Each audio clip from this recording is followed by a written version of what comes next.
Ignore the critics. Jamie Dornan and Dakota Johnson are living the happiest days of their lives. Since collaborating on a new film project after 50 Shades, Jamie and Dakota have found a strange connection not only on screen but also in real life. They have both been through stressful public relations, gossip, from fans, from the press, from those who always want to see drama rather than truth. For the first time after filming, Jamie did not go straight to the hotel but stopped by the small cafe Dakota liked, where the warm yellow lights, books were stacked on the shelves, the light smell of cappuccino wafted. Dakota arrived a little late, her hair wet from the rain, her eyes smiling when she saw Jamie waiting. They did not talk about the project, did not discuss the comments, did not mention the gossip. They just sat together. Dakota told about a new song she had heard the day before. Jamie told a childhood story, about a small stream in the countryside, the moonlight shining on the water. That moment was the beginning. They felt light, like they had just let go of a burden from the outside. Quiet days. After the evening at the coffee shop, Jamie and Dakota began to spend time together, not in the glare of paparazzi flashes, not in interview rooms, but in quiet mornings, long sunsets, walks in the park, home cooking. Dakota loved to cook the dishes her grandmother had prepared, and Jamie began to learn the dishes Dakota liked. They went to the market together on Sunday mornings, picking salads, picking fresh fruit, laughing, sometimes arguing about which avocado was better. Jamie was absorbed in preparing dinner, the small chandelier dimmed, the scented candles wafting, and Dakota, in a loose shirt, her head down, made a light soup, playing classical music. They relaxed together, sometimes watching old movies, sometimes just sitting quietly watching the rain, sometimes doodling on white paper together. Everything was simple, natural, but it made him feel truly alive. External pressure and how to deal with it. The media continued to gossip about the rumors, about the collaboration, about the past. But Jamie and Dakota had an unspoken pact, not to let those words affect each other, not to let themselves be dragged into scenarios that they did not write. One morning, Jamie turned on his computer and saw an article. Dakota, Jamie, is there something going on between them? Are they collaborating for PR? Is this a fad or is it for real? Jamie could have been angry, but he remembered the night before when Dakota told him that she still had a childhood poem. She said, "If you lose your peace, you lose what you value most." He texted her, "You're right.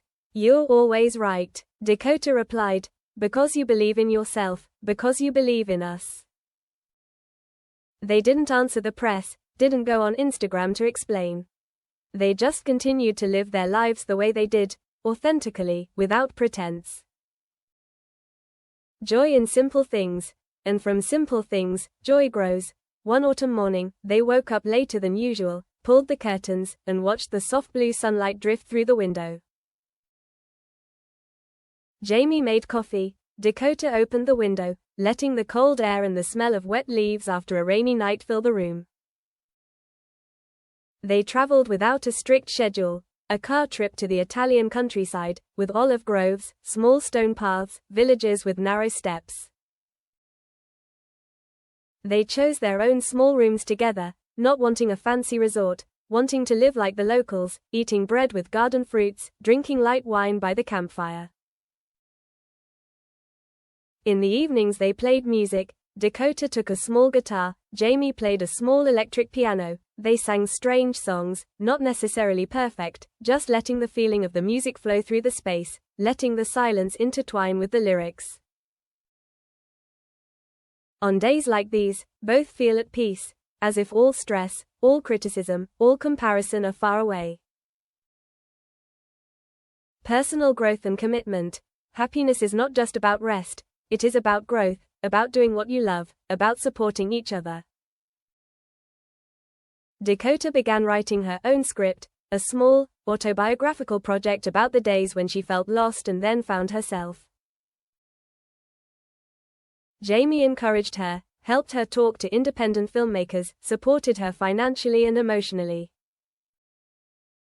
He listened to Dakota read the script, gave her feedback, not to edit it to his liking, but to give her creative freedom. Jamie began choosing smaller roles, projects that he felt had more depth than just fame. Dakota watched those roles, gave advice, encouraged Jamie not to fear criticism, not to fear losing fans, because she knew that it was the small, honest roles that made an actor unique. Challenges, and how to overcome them.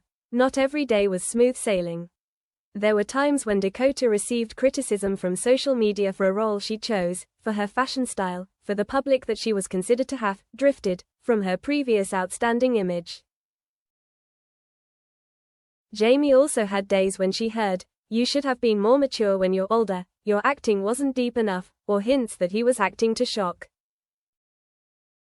Once, after an interview, a reporter asked Dakota, "Are you living against what the public expects?" Dakota looked at Jamie, he held her hand, she answered gently, "I live with what I think is right. I don't live for the expectations of others." Jamie smiled and said, "And you should know that for me, the best story is your own story, not what others want to see." They learned not to let outside words destroy their own inner self. They limit their exposure to social media, treat negative comments as wind, and those who don't understand are fine, no need to prove it to them. Inner contentment. And then, a deep inner happiness begins to appear. Dakota remembers one night when Jamie gently said to her, "Baby, when you laugh for real, when you're at peace, when you don't have to worry about acting in front of others, those are the best moments for me." She looked into his eyes, saw the truth, no spotlights, no flashbulbs, just the two of them, and the quiet trust between them.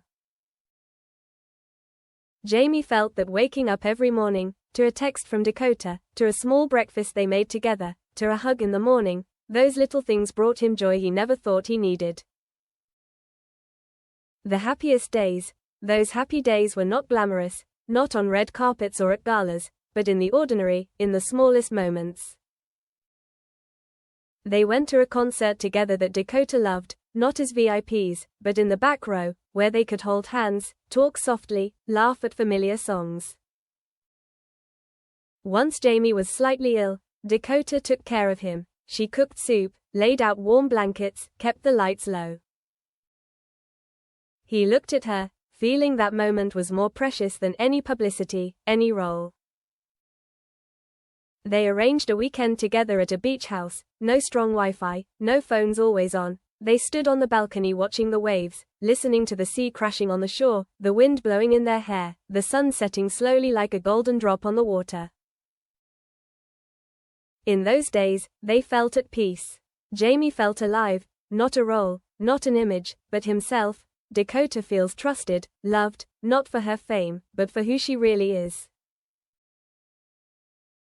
A feeling of rising above criticism. Whenever there are negative comments, they remember the first evening sitting in the cafe. They remember Dakota's favorite poems, remember Jamie's gentle eyes, remember the trust they had in each other. Jamie doesn't post to prove shush is okay. Dakota doesn't have to change her words or clothes to please anyone.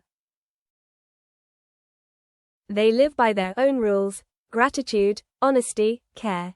Who is the happiest? If I had to say one person, Dakota would probably be the happiest, simply because she has found freedom again, the feeling of being able to choose herself, of being able to live without being forced by image, by gossip. But Jamie is also happy, in his own way, because he finally learns that the greatest happiness lies not in the spotlight, but in the simple moments, in hugs in the rain, in unconditional trust.